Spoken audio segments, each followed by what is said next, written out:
Gold, trusted gold buyers. మీరు తాకట్టు పెట్టిన బంగారాన్ని విడిపించి ఈ రోజు ఉన్న మార్కెట్ ధరకు కొనబడను.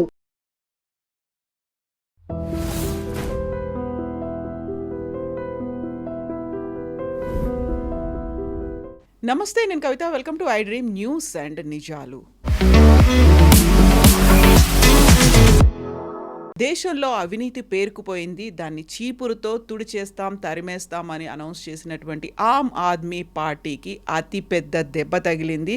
అదే పార్టీ అవినీతిలో కూరుకుపోయింది. ఒక రాంగ్ పార్టీలో రైట్ పర్సన్ని నేనున్నాను, ఇప్పుడు నేను బయటికి వెళ్తున్నాను, ప్రజలతో మమేకం అవుతాను అంటూ రాజ్యసభ ఎంపీ రాఘవ్ చద్దా వెళ్ళిపోయారు. తనతో పాటుగా మిగిలినటువంటి 6 ఎంపీల్ని కూడా తీసుకెళ్లారు. రాజ్యాంగబద్ధంగా జరిగింది. 2/3తో ఉన్నటువంటి ఎంపీల్ని నేను బీజేపీలో విలీనం చేస్తున్నాను అనేటువంటి మాట రాఘవ్ చద్దా చేశారు. చాలా కీలకమైనటువంటి వ్యాఖ్యలు. బీజేపీలో ఇమ్మీడియట్గా జాయిన్ అయిపోయారు. బీజేపీ కూడా వెల్కమ్ చెప్పింది. ఎందుకని బీజేపీ ఇలాంటి ఎంపీల్ని చేర్చుకుంటోంది? అందులో కూడా అవినీతి ఆరోపణలు ఉన్నటువంటి అశోక్ మిత్తల్ అనే ఆయన్ని కూడా ఎందుకు చేర్చుకుంది? బోల్డ్ అన్ని డౌట్స్ వస్తున్నాయి. మనతో పాటుగా ఉన్నారు సీనియర్ జర్నలిస్ట్ సురేష్ కొచ్చాతిల్ గారు. సార్ నమస్తే. సో రాఘవ్ చద్దాని జాయిన్ చేసుకోవడం మాత్రమే కాదు, అశోక్ మిత్తల్ అనే పర్సన్ని జాయిన్ చేసుకున్నారు. రాజ్యసభ ఎంపీ. గతంలో కరెక్ట్గా 10 రోజుల కింద ఈడీ ఆయన మీద రైడ్స్ చేసింది. 10 రోజుల్లోనే ఆయన మారారు, పార్టీలో జాయిన్ అయిపోయారు. ఎందుకని ఇలాంటి ఈడీ ఆరోపణలు ఉన్న వాళ్ళని పార్టీలో చేర్చుకుంటుంది? వాళ్ళంతా క్లీన్ చిట్ ఇచ్చినట్టేనా అనేటువంటి మాట గతంలో ఉంది. ఇప్పుడు మరోసారి రుజువైంది అనేటువంటి మాట. బీజేపీ వాషింగ్ మిషన్ అంటారు వీళ్ళు, వాషింగ్ పౌడర్ నిర్మా అంటారు. సో అది హిమంత బిశ్వ శర్మ నుంచి మొదలైంది. అది అట్లాంటి ఆరోపణలు బీజేపీ వైపు వెళ్ళగానే వాళ్ళు క్లియర్ అయిపోతారని. కానీ ఇక్కడ జరిగింది ఏంటంటే, మీరు చూస్తుంటారు వీళ్ళందరూ రాజ్యసభ ఎంపీస్, ఎవరు లోక్సభ ఎంపీస్ లేరు దీంట్లో. వీళ్ళ వైపు నుంచి రాఘవ్ చద్దాని సైడ్ లైన్ చేశారు ఒక వారం ముందు, 10 రోజుల ముందు. ఆయన కొన్ని రోజుల నుంచి ఏం చెప్తారు, ఒక అక్కడిక్కడ లేని స్టేట్మెంట్ చేయడం మొదలుపెట్టారు. మోదీ గారిని కొంచెం ప్రేజ్ చేస్తూ, కొంచెం గవర్నమెంట్ స్కీమ్స్ని కొంచెం ప్రమోట్ చేస్తూ మాట్లాడుతున్నారు. అప్పుడే బహుశా వాళ్ళ పార్టీకి డౌట్ వచ్చి ఉంటుంది, ఎస్పెషలీ అరవింద్ కేజ్రీవాల్కి డౌట్ వచ్చి ఉంటుంది. ఇప్పుడు ప్రాబ్లం ఎక్కడ వచ్చిందంటే, మీరు చెప్పినట్ల రాఘవ్ చద్దా వెళ్ళాడు, తోడు 7 మందిని తీసుకెళ్ళాడు. Harbhajan Singh is one of them. Swathi Maliwal was already out. ఆమెని సీఎం ఆఫీస్ పిలిపించి కొట్టారు చూడండి ఒకసారి. దాని తర్వాత she was out of it. వాళ్ళ వైపు నుంచి చాలామంది అట్లా కనిపించట్లేదు ఇప్పుడు. యాక్చువల్లీ వాళ్ళ ఎక్స్ చీఫ్ మినిస్టర్ ఉన్నారు చూడండి, ఆమె కూడా కనిపించట్లేదు. ఆమ్ ఆద్మీ పార్టీ వైపు నుంచి ఉన్నారు. అల్కా లాంబా కనిపించట్లేదు. చాలామంది ఉన్నారు అట్లాంటిది. ఎక్కడికి వెళ్ళారు వీళ్ళందరని డౌట్ ఉంది. ఎందుకంటే పార్టీ మొదలైంది, మీకు మనందరికి తెలిసిందే, అన్నా హజారేది ఇండియా అగేన్స్ట్ కరప్షన్ మూమెంట్లో మొదలైంది. దాంట్లో చాలామంది నాలాంటి వాళ్ళు కూడా అక్కడ వెళ్ళి ఏం జరుగుతుందని చూసాం. అలా పీపుల్స్ ప్లాజాకి వెళ్ళి అక్కడ ప్రొటెస్ట్ ఉంది, చాలామంది యంగ్స్టర్స్ వచ్చారు, జెన్జీ మూమెంట్ అని చెప్పారు. కానీ స్లోలీ అరవింద్ కేజ్రీవాల్ ఢిల్లీ ముఖ్యమంత్రి అయినప్పటి నుంచి, దానికన్నా ముందు ఆయన చెప్పారు, నేను వ్యాగనార్లను తిరుగుతాను, నేను గవర్నమెంట్ అకామిడేషన్ తీసుకోను, నా ఫ్లాట్లోనే ఉంటాను అని చెప్పి చాలా ప్రామిసులు చేసినట్లు. కానీ వాగ్దానాలు చేసిన తర్వాత ఒకసారి ముఖ్యమంత్రి అయ్యగానే ఆయన మారిపోయాడు మొత్తం. షీష్ మైల్ కట్టిండు, దాంట్లో కోట్లు ఖర్చు పెట్టిండు. కార్లు మొత్తం కాన్వాయ్తో, 20 కార్ల కాన్వాయ్తో తిరుగుతున్నారు. అది కాకుండా వాళ్ళ పార్టీ నుంచి ఎవరైనా ఆయన వ్యతిరేకంగా మాట్లాడితే వాళ్ళని పార్టీ నుంచి తీసేయడం మొదలుపెట్టారు. యోగేంద్ర యాదవ్, మీరు కుమార్ విశ్వాస్, ప్రశాంత్ భూషణ్ కూడా బయటకు వచ్చేసారు. చాలామంది అట్లాంటి వాళ్ళని పార్టీ నుంచి బయటికి తరిమేశారు ఆయన. అప్పుడే తెలిసిపోయింది అరవింద్ కేజ్రీవాల్ ఒక సింగ్యులర్ మ్యాన్ ఎంటిటీ అన్నమాట. ఆయనే పార్టీ ఆయనే. ఒక టైంలో దేవ్కాంత్ బరువా, అప్పుడు కాంగ్రెస్ ప్రెసిడెంట్ ఉండే, ఆయన ఒక స్టేట్మెంట్ ఉంచారు, Indira is India, India is Indira అని చెప్పేసి. చాలా కాంట్రవర్సీ అయింది ఆ స్టేట్మెంట్. ఇది అట్లనే అయిపోయింది. ఇన్ఫ్యాక్ట్ రాఘవ్ చద్దా ఏ రోజు ఈ స్టేట్మెంట్ ఇవ్వడం మొదలుపెట్టారో ఆ రోజు పొద్దున నేను ఒక ట్వీట్ చేశాను, ఆయన్ని ట్యాగ్ చేసుకుంటా. నేనేం చెప్పానంటే, లీడర్ కన్నా మీరు పాపులర్ అవడానికి ట్రై చేస్తే that is the day you will be out of the party. మీరు కాడర్ బేస్ పార్టీలో చేయొచ్చు, ఇది కమ్యూనిస్ట్ కానీ బీజేపీ కానీ కొన్ని పార్టీలు ఉన్నాయి అట్లాంటిది. కాడర్ బేస్డ్ అంటే దాంట్లో మీరు ప్రైవేట్ లిమిటెడ్ కంపెనీ కాదు, బట్ ఒక కాంగ్రెస్ పార్టీలోనో, ఒక సమాజ్వాదీ పార్టీలోనో, ఒక టీఎంసీ లాంటి పార్టీలో ఇండివిజువల్ చాలా ఇంపార్టెంట్. లీడర్ మాది మాయావతి ఉండొచ్చు, మమతా బెనర్జీ ఉండొచ్చు, అఖిలేష్ యాదవ్ ఉండొచ్చు, రాహుల్ గాంధీ, సోనియా గాంధీ, ప్రియాంక వాద్రా ఉండొచ్చు. వాళ్ళ వ్యతిరేకంగా ఎవరైనా మాట్లాడితే లేకుంటే వాళ్ళకన్నా పాపులర్ కావడానికి ట్రై చేస్తే వాళ్ళని కట్ ఆఫ్ చేసేస్తారు. Shashi Tharoor is a classic example. చాలా టాలెంటెడ్ అయిన మనిషి, యుఎన్లో అండర్ సెక్రటరీ జనరల్ ఉన్నారు ఆయన. దాని తర్వాత 4 సార్లు తిరువనంతపురం నుంచి గెలిచారు. ఆయన చేసిన తప్పు ఏంటంటే మల్లికార్జున్ ఖర్గే వ్యతిరేకంగా పోటీకి దిగారు. ఆ రోజు నుంచి he was a marked out man. ఈయనని పక్కన పెట్టాలని చెప్పేసి చాలా బాగా మాట్లాడతారు. మన ఆపరేషన్ సింధూర్ జరిగిన తర్వాత డెలిగేషన్లో వెళ్ళారు, ఒక డెలిగేషన్లో అక్కడ కూడా చాలా బాగా మాట్లాడారు. శశి తరూర్ లాంటి వాళ్ళు, గులాం నబీ ఆజాద్, శశి తరూర్, మరి మన టామ్ వడక్కన్, ఇట్లాంటి చాలామంది ఉన్నారు who got out of the party. ఎందుకంటే వాళ్ళని కాంగ్రెస్ పక్కన జరిపేశారు. మీరు ఎక్కువ మాట్లాడితే అంతే సంగతి మీది. ఈవెన్ అహ్మద్ పటేల్ కూతురు మీకు గుర్తుంటుంది, ఆమె వాళ్ళ ఫాదర్ గురించి చెప్పారు. అహ్మద్ పటేల్ గారు బతుకున్నప్పుడు ప్రతి కాంగ్రెస్ వర్కర్ అక్కడ వచ్చే వాళ్ళ పేరు కూడా ఆయనకు గుర్తుంటుంది అన్నది. సోనియా గాంధీ కానీ రాహుల్ గాంధీ కానీ కలవకపోతే కూడా ఆయన కలుస్తుండే వాళ్ళని. So they were kind of reassured, Ahmed Patel గారు మమ్మల్ని కలిశారు అని చెప్పేసి. ఈ కల్చర్ ఇప్పుడు లేదు, ఇప్పుడు కాదు చాలా సంవత్సరాల నుంచి లేదు. మీకు గుర్తుంటుంది హిమంత బిశ్వ శర్మ కాంగ్రెస్లో ఉన్న అన్నిటికంటే సీనియర్ అస్సాం లీడర్ ఉండే ఆ రోజుల్లో. ఆయనకి గొగోయ్ గారికి ప్రాబ్లం ఉండే, తరుణ్ గొగోయ్ గారితో వచ్చి మాట్లాడాలని ఢిల్లీకి వచ్చారు. 3 రోజులు అస్సాం భవన్లో వెయిట్ చేయించారు, కలవలేదు రాహుల్ గాంధీ. లాస్ట్లో ఒకరోజు అపాయింట్మెంట్ ఇచ్చారు, ఒకరోజు ఈవినింగ్ కలవడానికి వెళ్తే రాహుల్ గాంధీ కుక్కకి బిస్కెట్లు పెడుతున్నాడు. అది చాలా ఫేమస్ స్టోరీ అది. తర్వాత మాట్లాడుతూ కుక్క బిస్కెట్ ఆయన ఆఫర్ చేశారు ఎవరు, హిమంత బిశ్వకి. ఆ హిమంత బిశ్వ కుక్క కోపం వచ్చి ఆయన అక్కడి నుంచి డైరెక్ట్ బీజేపీ ఆఫీస్లో వెళ్ళి బీజేపీలో చేరిపోయాడు. That Himanta Biswa Sarma today is one of the top most leaders of BJP. ఇప్పుడు నార్త్ ఈస్ట్ మొత్తం ఆయన కంట్రోల్లో ఉంది. కాంగ్రెస్లో ఒక హ్యాబిట్ ఉంది, మంచి లీడర్స్ని కోల్పోతారు వాళ్ళు ఎప్పుడు. అది చూడండి మీరు కంటిన్యూస్గా ఎవరైనా సీనియర్ మోస్ట్ లీడర్ ఒక టైంలో పార్టీ నుంచి వెళ్ళిపోయిన వాళ్ళు చాలామంది మళ్ళీ తిరిగి వచ్చారు. కరుపయ్య మూపునార్ తమిళ్ మానిల కాంగ్రెస్ స్టార్ట్ చేశారు, టీఎంసీ. ఇప్పుడు మళ్ళీ వాళ్ళ కొడుకు నడిపిస్తున్నారు part of NDA by the way. దాంట్లో చిదంబరం గారు కూడా ఉన్నారు. వీళ్ళందరూ పార్టీ నుంచి వెళ్ళిన వాళ్ళే. మమతా బెనర్జీ కాంగ్రెస్ పార్టీ నుంచి బయటికి వెళ్ళారు, తృణమూల్ కాంగ్రెస్ స్టార్ట్ చేశారు. శరద్ పవార్ గారు Sonia Gandhi is a foreigner అని చెప్పి పార్టీ నుంచి బయటికి వెళ్ళిపోయారు, ఎన్సీపీ స్టార్ట్ చేశారు.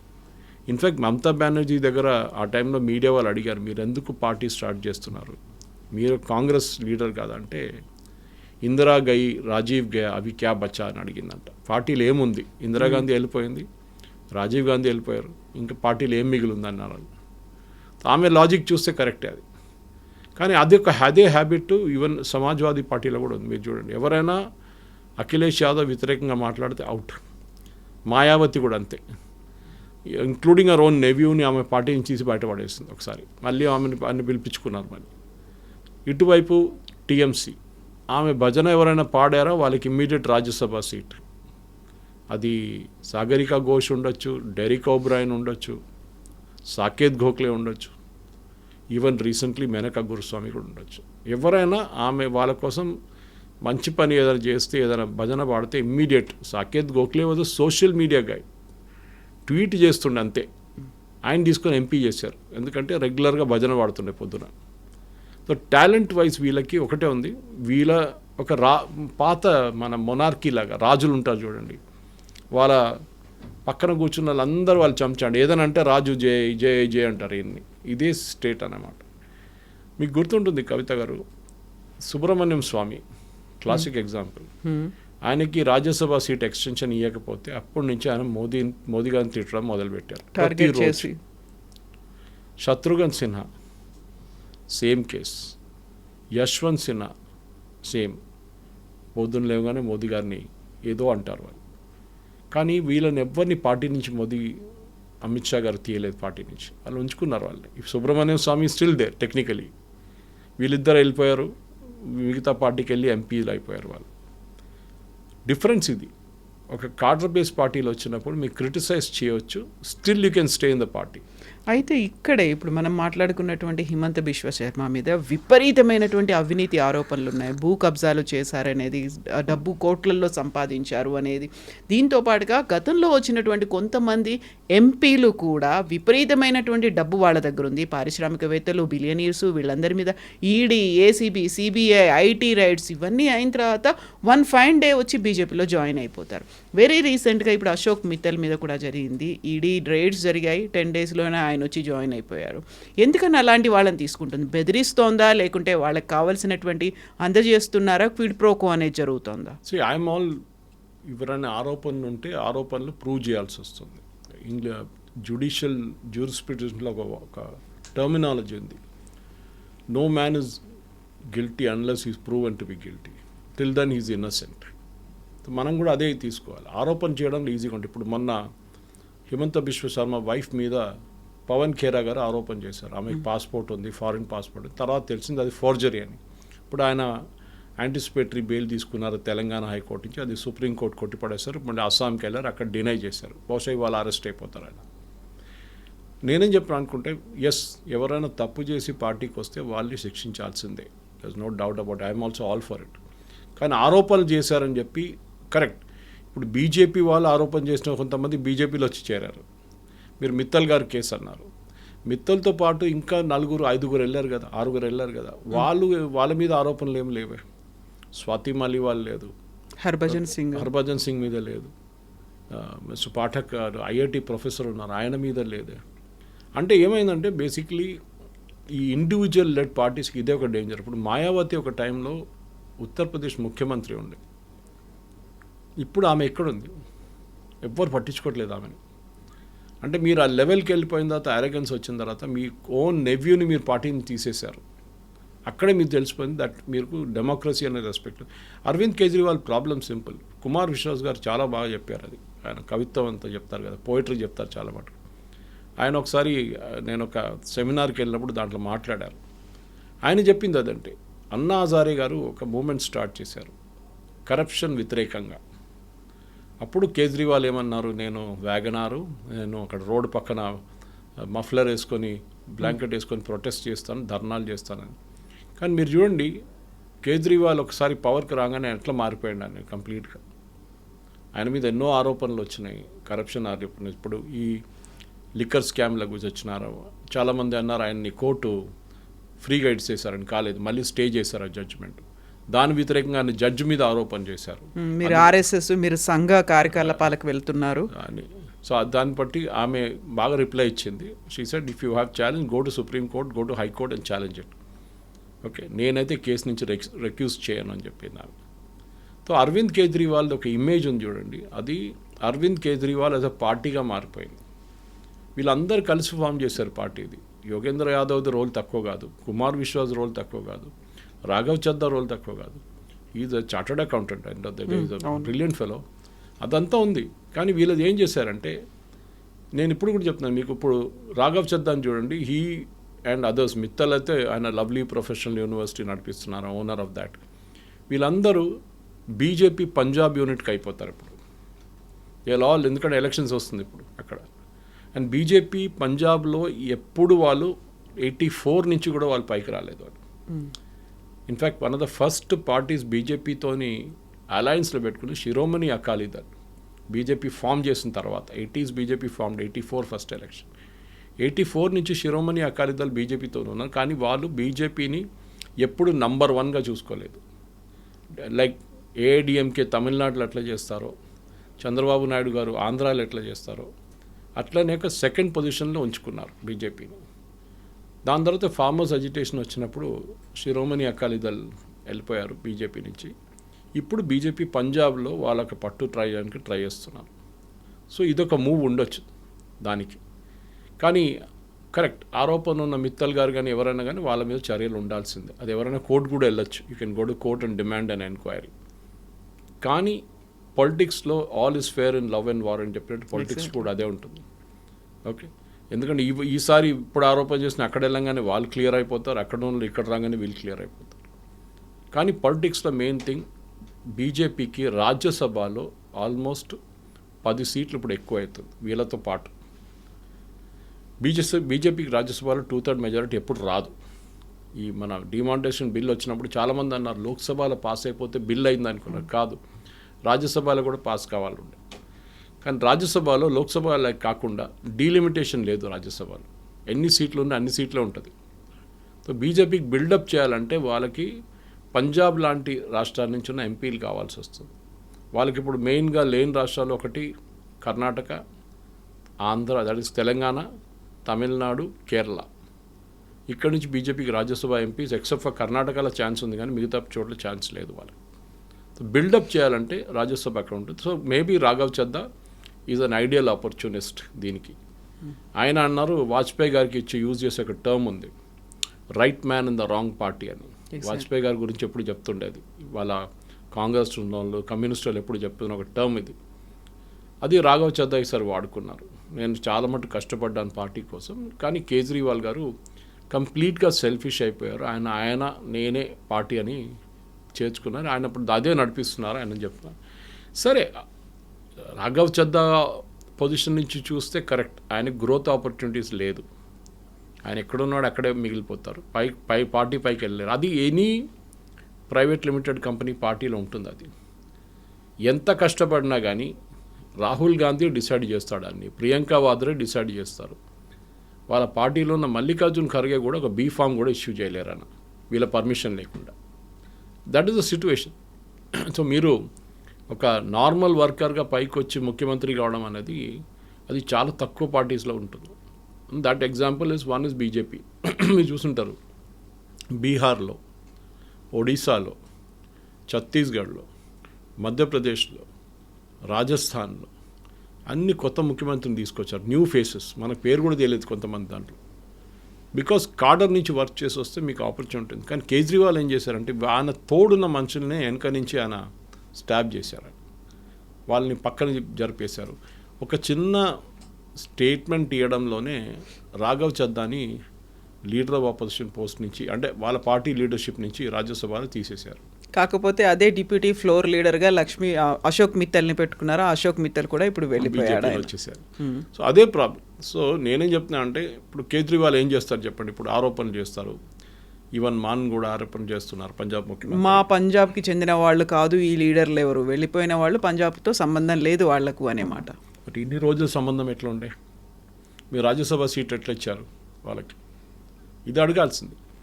సంజయ్ సింగ్ కానీ, అరవింద్ కేజ్రీవాల్ కానీ, సిసోడియా కానీ, వీళ్ళందరూ అండ్ వీళ్ళకు ఉంది ఒక పార్టీలో ఒక పొజిషన్ ఉంది, కానీ అదే పొజిషన్ వీళ్ళకి ఇవ్వలేదు. అది ప్రాబ్లం. ఫేవరెట్స్లో సిసోడియా, ఇద్దరితో తోడు జైల్లో ఉన్నారు వీళ్ళిద్దరు కూడా. ఆరోపణ ఇప్పుడు కూడా నడుస్తుంది వాళ్ళ మీద ఉన్న అలిగేషన్స్, ఇప్పుడు కూడా అన్ప్రూవన్ కాలేదు. అట్లాంటి పరిస్థితుల్లో రాఘవ్ చద్దా పొజిషన్ చూస్తే ఆయన కరెక్ట్. ఆయన అంటే నా మీద ఏమైనా ఆరోపణ ఉంటే చెప్పండి, నేను ఎవరి దగ్గర డబ్బులు తీసుకున్నానో లేకుంటే నేను ఎవరి దగ్గర లంచం తీసుకున్నాను అంటే మీరు చెప్పొచ్చు, నేను చేయలేదు, కేజ్రీవాల్ చేశారు. కానీ ఆయన అంటాడు I'm the cleanest person in the earth, నేను చెప్తారు సత్య హరిశ్చంద్ర తర్వాత నేనేగా ఉంటాను, మహాత్మా గాంధీ ఎవరు, ఆయన ఎవరు లేరు, నేనే కదా correct most honest person in the world అంటారు. ఇది ప్రాబ్లం. ఈ ప్రాబ్లమ్ని ట్యాకిల్ చేయడానికి ఒకటే ఆప్షన్ ఉంటుంది, పార్టీలో ఇన్నర్ పార్టీ డెమోక్రసీ తీసుకురావాల్సి వస్తుంది. కానీ అది ఈ ప్రైవేట్ లిమిటెడ్ కంపెనీ పార్టీస్లో రాదు చాలా మటుకు. అయితే ఈ అవినీతి ఆరోపణలు ఇవన్నీ ఉన్నప్పటికి కూడా బీజేపీ ఎందుకు వాళ్ళని ఎంకరేజ్ చేస్తోంది, ఎంటర్టైన్ చేస్తోంది అనే దాంతో పాటుగా వాళ్ళకు అవసరం ఉంది, రాజ్యసభలో ఎంపీల అవసరం ఉంది, అందుకని పెంచుకునే ప్రయత్నం జరుగుతుంది అనుకున్నప్పుడు మిగతా పార్టీలను ఎందుకు కిల్ చేయాలి? ఇప్పుడు ఆమ్ ఆద్మీ పార్టీ అనేది కేవలం ఒక రీజనల్ పార్టీగా కాదు, పంజాబ్లో కూడా గవర్నమెంట్ ఫామ్ చేసింది, గోవా దాకా వెళ్ళింది, గుజరాత్లో గెలుచుకుంది, మిగతా చోట్ల ఆన్ అండ్ ఆఫ్ తన ఏంటి అనేది తన ఉనికిని చూపించుకుంటోంది. అలాంటి పార్టీని కిల్ చేయాలని ఎందుకు చూస్తున్నారు? బీజేపీ ఢిల్లీలో పాగా వేయాలనుకుంది అంటే ఆయన అరెస్ట్ చేస్తారు, ఆ తర్వాత ఆ అవినీతి ఆరోపణలు రుజువు కాలేదు, బయటకు వచ్చారు అనేది. డెలిబరేట్గా ఒక పార్టీ ఉనికి లేకుండా చేసే ప్రయత్నం జరిగింది, ఆ పని బీజేపీ చేస్తోంది అనే మాట. మహారాష్ట్ర తీసుకోండి ఎగ్జాంపుల్, దానికి ముందు గోవా జరిగింది. మన అందరు తెలిసిందే గోవా ఎలక్షన్లో ఆ టైంలో బీజేపీకి మెజారిటీ లేకుండే, కాంగ్రెస్ ఎట్లనో అలయన్స్ పెట్టుకొని మెజారిటీకి ట్రై చేస్తున్నారు. రాత్రికి రాత్రి చిదంబరం గారు వచ్చారు ఢిల్లీ నుంచి. వచ్చి డైరెక్ట్ హోటల్కి వెళ్ళి ఆయన నిద్రపోయారు. లేట్ 11 గంటలైంది ఆయన వచ్చేదాకా. పొద్దున్న లేవంగానే బీజేపీ గవర్నమెంట్ ఫామ్ చేసుకున్నారు. మీరు పాలిటిక్స్లో ఉన్నప్పుడు మీరు అగ్రెసివ్గా ఉండాలి. బీజేపీ ఒక చిన్న తప్పు మహారాష్ట్రలో చేశారు. ఫస్ట్ టైం అజిత్ పవార్ని తీసుకొచ్చినప్పుడు దాస్ అ ఫ్లాప్ షో అయిపోయింది అది. కానీ రెండోసారి చూడండి, వాళ్ళకి మెయిన్ ఆపోనెంట్ ఎవరు ఉండే మహారాష్ట్రలో? శివసేన యునైటెడ్గా పోటీ చేస్తే బీజేపీకి ఎప్పుడు మెజారిటీ రాదు. సో బీజేపీ ఏం చేశారు? శివసేనని స్ప్లిట్ చేశారు, షిండేని తీసుకొచ్చారు, షిండేని ముఖ్యమంత్రి చేశారు. అప్పుడే పెద్ద పుకారు ఉండే, మీకు గుర్తుంటుంది. ఇదేంటి ఇది, ఈవెన్ ఉద్ధవ్ ఠాక్రే అన్నారు మీరు ఒకరిని ఎంటైజ్ చేసి ఆయన ముఖ్యమంత్రి చేస్తున్నారని. ఇప్పుడు రేపు పొద్దున రాఘవ్ చద్దాని ఏక్నాథ్ షిండే అనేటువంటి పేరు వచ్చేసింది కదా ఆయనకి ఆల్రెడీ వచ్చేసింది, అది కదా. సో ఏక్నాథ్ షిండే గారిని ముఖ్యమంత్రి చేశారు. ముఖ్యమంత్రి చేసిన తర్వాత ఏం చేశారు? బీజేపీ వెయిట్ చేశారు. ఫస్ట్ టర్మ్ సర్వ్ చేసిన తర్వాత నెక్స్ట్ ఎలక్షన్ వచ్చేదాకా ముఖ్యమంత్రి క్యాండిడేట్ని అనౌన్స్ చేయకుండా ఎలక్షన్ పోటీ చేశారు, గెలిచారు, ఎక్కువ సీట్లు తీసుకున్నారు. ఎక్కువ సీట్లు తీసుకున్న తర్వాత ఏం చేశారు? షిండేని పక్కన పెట్టేశారు. అంటే అఫ్కోర్స్ పదవి బాగానే ఇచ్చారు కానీ ముఖ్యమంత్రి కాదు. ముఖ్యమంత్రి has to be Devender Fadnavis. ఇది ఇక్కడ ఒక స్టోరీ. బీహార్ తీసుకోండి. బీహార్లో కూడా వీళ్ళిద్దరు కలిసి పోటీ చేశారు, జేడీయూ అండ్ బీజేపీ. ఈసారి బీజేపీకి సీట్లు ఎక్కువ వచ్చినాయి. లాస్ట్ టైం బీజేపీకి సీట్ తక్కువ వచ్చినా కానీ నితీష్ కుమార్ గారిని ముఖ్యమంత్రి చేశారు. ఈసారి నితీష్ కుమార్ గారిని కూడా ముఖ్యమంత్రి చేశారు, ఈవెన్ దో సీట్లు తక్కువ ఉన్నప్పుడు. సడన్గా నితీష్ కుమార్ ఏందండి రాజ్యసభ రిజైన్ చేసి రాజ్యసభకి ఎందుకు వెళ్ళారు? ఒక స్టోరీ దాంట్లో కూడా ఉంది. బీజేపీ ఏంటంటే వాళ్ళు నార్త్లో ఇటువైపు నుంచి మీరు చూస్తే హర్యానా, రాజస్థాన్, గుజరాత్, మహారాష్ట్ర, మధ్యప్రదేశ్, ఛత్తీస్గఢ్, ఉత్తరప్రదేశ్, బీహార్, అస్సాం, ఒడిశా కంప్లీట్ కవర్ చేసుకున్నారు వాళ్ళు. దాంట్లో మిగిలిపోయిన 2 రాష్ట్రాలు ఉన్నాయి. ఒకటి Jharkhand, where Congress and JMM అలయన్స్లో ఉన్నారు, అటువైపు వెస్ట్ బెంగాల్. సో వాళ్ళ ఏంటంటే లైఫ్ ఇప్పుడు చూస్తున్నాం మేము, వెస్ట్ బెంగాల్ ఎంత అగ్రెసివ్ క్యాంపెయిన్ నడుస్తుంది. బీజేపీ గెలుస్తారో లేదని కాదు, కానీ అమిత్ షా గారు 2 వారాలు అక్కడ ఉండడం, క్యాంపెయిన్ చేయడం. సో బీజేపీకి ఎథిక్స్ ఉందా అంటే పాలిటిక్స్లో ఎథిక్స్ ఏంటని అడగొచ్చు మీరు. నేను 2 ఎగ్జాంపుల్స్ ఇచ్చాను మీకు. ఒకటి గోవాలో జరిగింది, దాని తర్వాత మహారాష్ట్రలో జరిగింది చెప్పాను. దాని తర్వాత of course Nitish Kumar on his own నేను వెళ్ళిపోతున్నాను, రాజ్యసభకి వెళ్ళిపోతున్నాను, ఇక మీరు మీ ముఖ్యమంత్రిని పెట్టుకోండి అన్నారు. So BJP has got their own chief minister. So ethics wise problem లేదు. Problem is one party rule అయిపోతే డేంజర్ ఉంటుంది. కాంగ్రెస్ ముక్త్ భారత్ అని చెప్పి బీజేపీకి ఒక స్లోగన్ ఉంది. బహుశా అది దాని ఆపరేషన్ లోటస్లో ఉన్న ప్లాన్లో ఒక స్టేట్ తర్వాత ఒక స్టేట్ తర్వాత ఒక స్టేట్ ఇదే నడుస్తుంది. రేపు కర్ణాటకలో ఏమైనా అయితే ఐ వోంట్ బీ సర్ప్రైజ్డ్. అక్కడ కూడా ఏదైనా కావచ్చు. రేపు సిద్ధరామయ్యని కిందకి దింపడానికి they will get D K Shivakumar, ఆయన్ని ముఖ్యమంత్రి చేస్తారు. ఇది కాంగ్రెస్ తప్పు ఉంది కవిత గారు దీంట్లో. యాజ్ మచ్ అస్ కేజ్రీవాల్ తప్పు చేస్తున్నారు, కాంగ్రెస్ వాళ్ళు కూడా తప్పు చేస్తున్నారు. నిన్న రాహుల్ గాంధీ ఒక స్టేట్మెంట్ ఇష్యూ చేశారు మొన్న ఎలక్షన్ తర్వాత, ఫస్ట్ ఫేజ్ తర్వాత, ఓటింగ్ జరిగిన తర్వాత. మమతా బెనర్జీ కావాలని చెప్పి ఆమె తప్పులు చేసి బీజేపీని తీసుకొస్తుంది ముందుకని చెప్పి. అక్కడే వస్తుంది. బీజేపీ 1980లో ఫామ్ అయిన పార్టీ. కాంగ్రెస్ ఎప్పటి నుంచో ఉంది, ప్రియర్ ఇండిపెండెన్స్ టైం నుంచి ఉంది. ఎందుకు వాళ్ళు వాళ్ళ పార్టీని కాపాడుకోలేకపోతున్నారు? యాజ్ మచ్ అస్ కేజ్రీవాల్ని బ్లేమ్ చేయండి. చిన్న పార్టీ, మీరు చెప్పినట్టు చిన్న పార్టీలో స్ప్లిట్ చేయడానికి చాలా ఈజీ. బీజేపీ చేశారు దీనికన్నా ముందు కూడా చాలా ప్లేసెస్లో. సేమ్ అదే ప్రయత్నం బీఆర్ఎస్లో కూడా జరిగింది అనేది. అక్కడ ఉన్నటువంటి థ్రెట్ అరవింద్ కేజ్రీవాల్, కేసీఆర్ అనేది ఉంది. ఈ 2 రీజనల్ పార్టీసే. ఈ రెండింటికి చెందినటువంటి లీడర్లను తీసుకెళ్ళి మద్యం కేసులో అరెస్ట్ చేసి జైలుకు వేశారు. ఆ తర్వాత ఆ 2 కూడా పదవులను కోల్పోయాయి. 2 కూడా ప్రభుత్వాల్ని ఫామ్ చేసేటువంటి సిచ్యువేషన్ లేదు. అక్కడ ఉన్నటువంటి రీజనల్ పార్టీలకి థ్రెట్టే బీజేపీ కావాలనే చేస్తుంది డెలిబరేట్ అటెంప్ట్స్ అనేది. బీజేపీ అగ్రెసివ్, దాంట్లో మీరు డౌట్ లేదు. ఎస్పెషలీ అమిత్ షా గారి కల్చర్ మీరు చూస్తే, మోదీ గారు అప్పుడు కూడా కొంచెం moderate. Amit Shah is simple, aggressive. ఇంగ్లీష్లో అంటారు no quarters given, no quarters taken. వెళ్ళిపోతారు, ఫుల్ ఫ్లెజ్గా వెళ్ళిపోతే కొట్టేస్తారు. అక్కడే కాంగ్రెస్కి బీజేపీకి, ఇప్పుడు కొత్త బీజేపీకి, దట్ ఈస్ పోస్ట్ మోదీ ఉన్న బీజేపీలో డిఫరెన్స్ ఇది. అద్వానీ గారికి 2 సార్లు ఆపర్చునిటీ ఇచ్చారు. ఒక పార్టీని మెజారిటీలు తీసి ఆయన చేయలేకపోయారు. దట్ గోల్డెన్ పీరియడ్లో ఇప్పుడు రామ్ జన్మభూమి అజిటేషన్ జరిగిన తర్వాత దెన్ ఆల్సో ఎక్స్ప్లోర్ చేయలేకపోయారు ఆయన. కానీ మోదీ గారు చూడండి 2014లో ఆయన క్యాండిడేట్ అనౌన్స్ చేసిన డిసెంబర్లో, ఎలక్షన్ నడిచింది మేలో. ఆ 5 నెలల్లోనే బీజేపీ బిల్డప్ చేస్తూనే ఎలక్షన్ గెలిచారు వాళ్ళు. దాని తర్వాత తిరిగి చూడలేదు బీజేపీ ఇప్పుడు దాకా. ఈవెన్ దో వాళ్ళ మెజారిటీ 2024లో తగ్గింది, కానీ వాళ్ళు ప్రతి స్టేట్ని తీసుకెళ్ళిపోతున్నారు. ప్రతి స్టేట్ ఇప్పుడు ఎట్లయిపోయిందంటే రాత్రి కొంతమంది ముఖ్యమంత్రులు నిద్రపోతున్నప్పుడు ఆపోజిషన్ ముఖ్యమంత్రులు వాళ్ళు నిద్ర కూడా రాదు, వాళ్ళకి భయం పొద్దున్న లేచిన సీట్ ఉంటుందో లేదో అని చెప్పేసి అది చేసి చూపించారు. పంజాబ్లో మీరు చూడండి, it is a small state, ఎక్కువ ఎంపీ లేరు, 8 ఎంపీలు ఉన్నారు లోక్సభ, పెద్ద ఇష్యూ ఏం లేదు. కానీ బీజేపీ ఏం చేశారు, అక్కడ నుండి రాజ్యసభ ఎంపీస్ని మొత్తం తీసుకెళ్ళిపోయారు. అఫ్కోర్స్ మీరు చెప్పినట్లు మెజారిటీ లేదు, కానీ బీజేపీ ఇప్పుడు మెజారిటీ వచ్చేస్తుంది, కానీ 2/3 రాదు. At least they will have simple majority, ఎవరిని అడగక్కర్లేదు బిల్స్ పాస్ చేసేటప్పుడు. ఇంకా ముందుకెళ్తూ ఇంకా ఎక్కడైనా మిగిలిందా అని నాకు డౌట్ ఉంది. ఒకటి జేఎంఎం, జార్ఖండ్ ముక్తి మోర్చా, జార్ఖండ్లో బహుశా అక్కడ కూడా ఒక ఆపరేషన్ లోటస్ జరగవచ్చు. ఇంకోటి మిగిలింది హిమాచల్లో కూడా ఏ రోజైనా గవర్నమెంట్ మారవచ్చు. Anything is possible in politics. దాంట్లో classic example BJP culture, BJP ఎట్లా ఆపరేట్ చేస్తారని మనం చూస్తున్నాం.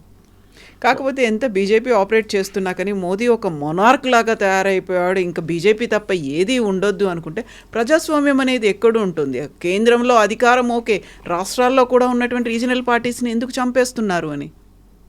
Question is correct, very good question. కానీ ఒక టైగర్, ఒక లయన్ జంగిల్లో ఉంటే వాళ్ళ టెరిటరీ మార్కౌట్ చేసుకుంటారు వాళ్ళు, దాని లోపల ఇంకో రానియర్. ఇది కూడా బీజేపీ కూడా అంతే. మీరు చెప్పొచ్చు దే ఆర్ ఓవర్ అగ్రెసివ్, మిగతా పార్టీలని రానియట్లేదు, మిగతా పార్టీలని ఫినిష్ చేసేస్తున్నారు. ఒక కంట్రీలో హెల్దీ డెమోక్రసీలో ఒక స్ట్రాంగ్ ఆపోజిషన్ చాలా ఇంపార్టెంట్. All correct, agreed. ఎవరు ఆపారు రాహుల్ గాంధీని? ఎవరు ఆపలేదు కదా. ఆయన ఎందుకు గెలవలేకపోతున్నారు యూపీలో, ఆయన ఎందుకు గెలవలేకపోతున్నాడు హర్యానాలో? ఆల్మోస్ట్ ఓడిపోయిన ఎలక్షన్ బీజేపీ హర్యానాలో గెలిచారు. మహారాష్ట్రలో ఏమైంది? నెక్ టు నెక్ ఫైట్ అన్నారు, కంప్లీట్లీ వన్ సైడెడ్ అయిపోయింది. బీహార్ తీసుకోండి, neck to neck fight, Tejashwi Rahul Gandhi ర్యాలీలు అది ఇది అన్నారు, అగైన్ బీజేపీ ఎందుకంటే మీరు devil is in the details అంటారు ఇంగ్లీష్లో. మీరు ఆ పాయింట్ దాకా చూసుకోవాలి, లాస్ట్ పాయింట్ దాకా. అమిత్ షా గారు బీహార్లో చాలా పెద్ద ప్రాబ్లం ఉండే బీజేపీకి రెబెల్ క్యాండిడేట్స్తో. ఆల్మోస్ట్ 105 మంది రెబెల్ క్యాండిడేట్స్ ఉన్నారు బీజేపీ వైపు నుంచి. ఆయన 2 రోజులు అక్కడ ఉండి, ఒక హోటల్ ఉండి, 5 స్టార్ హోటల్ ఉండి, ప్రతి రెబెల్ లీడర్ని క్యాండిడేట్ని పిలిపించారు, వాళ్ళతో కూర్చొని మాట్లాడి వాళ్ళని కన్విన్స్ చేసి విత్డ్రా చేయించారు nomination. That is party management. Rahul Gandhi ఏదో టైంలో కొలంబియాకి వెళ్ళిపోతారు, లేకుంటే మలేషియాకి వెళ్ళిపోతారు. You cannot be a part time politician. మీరు పొలిటీషియన్ అయితే ఫుల్ టైం పొలిటీషియన్ ఉండాలి మీరు, లేకుంటే ఇంకెవరినైనా పని చేయనియండి. మీరు ఈ పార్ట్ టైం పొలిటీషియన్ పనిలో పడతారు చూడండి, then it becomes a problem. And Rahul Gandhi classic case అది. మీ పార్టీ వాళ్ళు ఎంతోమంది రీసెంట్లీ తేజస్వి యాదవ్ బీహార్ ఎలక్షన్ ముందు మీకు గుర్తుంటుంది, తేజస్వి, లాలూ ప్రసాద్, రాబ్రీ దేవి అండ్ వాళ్ళ కూతురు, I think it was Misa, వీళ్ళు 4 వచ్చారు ఢిల్లీకి. ఆ కేసు ఉండే వాళ్ళది ఒకటి, దాని ఛార్జ్ షీట్ ఏదో ఉండే, ఫైలింగ్ ఛార్జ్ షీట్ ఉండే, అది దానికోసం వచ్చారు. 3 రోజులు బీహార్ భవన్లో వాళ్ళు ఉన్నారు.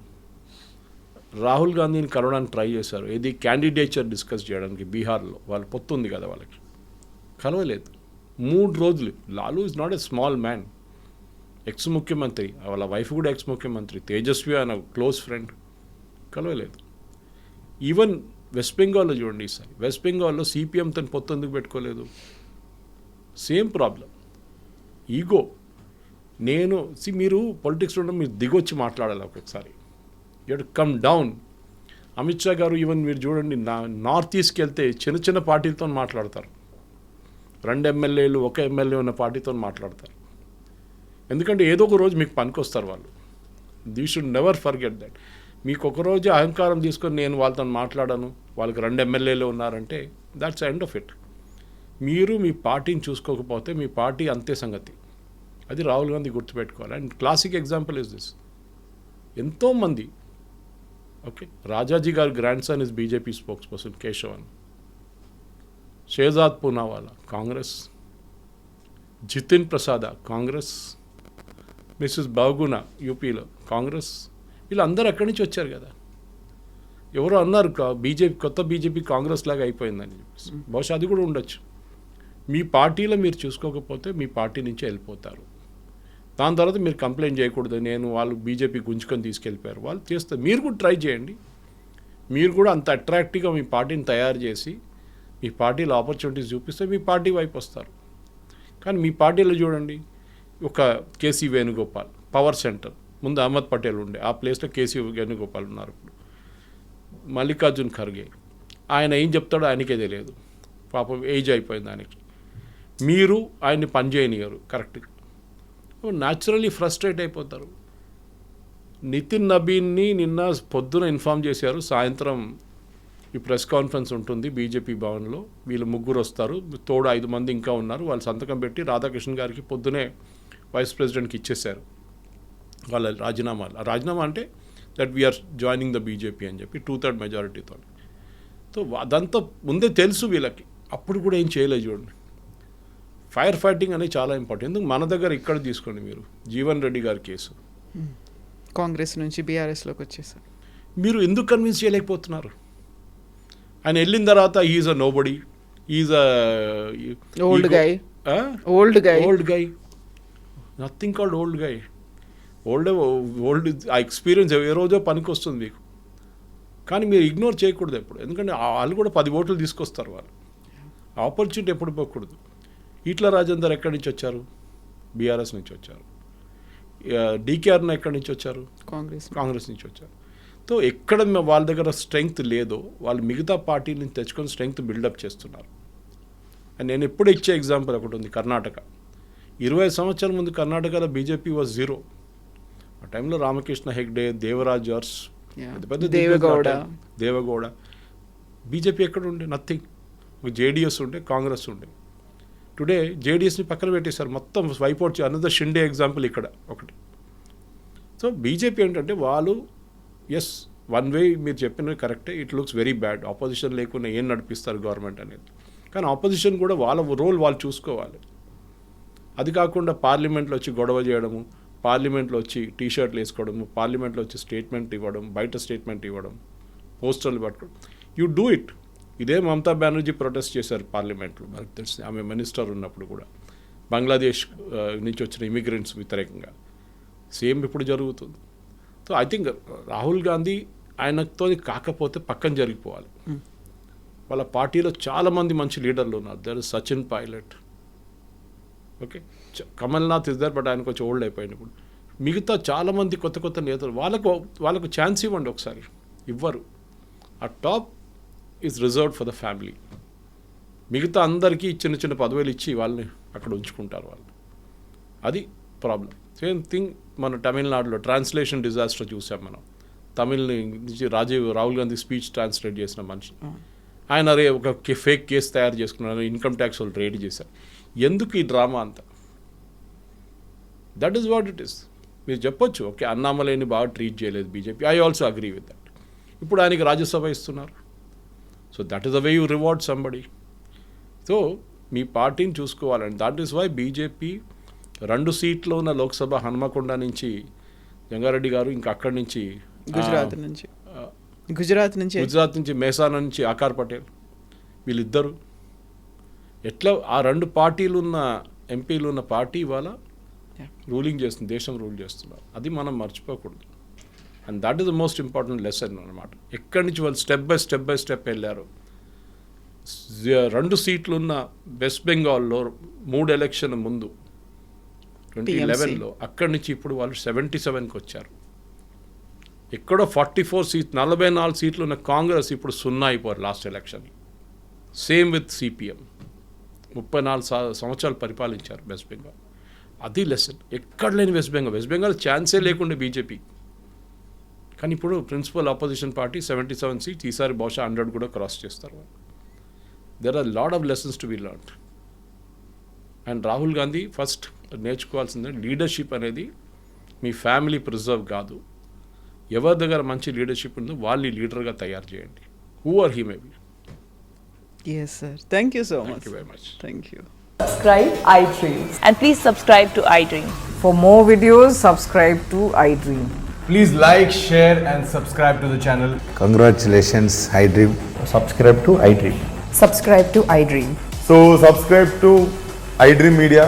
iDream ki iDream team అందరికి huge congratulations. Please subscribe iDream Media. Please subscribe to iDream. Subscribe iDream. Please subscribe to iDream. iDream అంటే నా కళల ఛానల్ను సబ్స్క్రైబ్ చేసుకున్న నోరు తిరుగుతలేదు, మీరైతే గంట గుర్తు కొట్టండి. For more such videos, please subscribe to iDream. Subscribe to iDream. Please subscribe to iDream. Please subscribe iDream Media. Please do subscribe to iDream. Please subscribe to iDream Media. For best entertainment and information, please subscribe iDream. And don't forget to subscribe to iDream.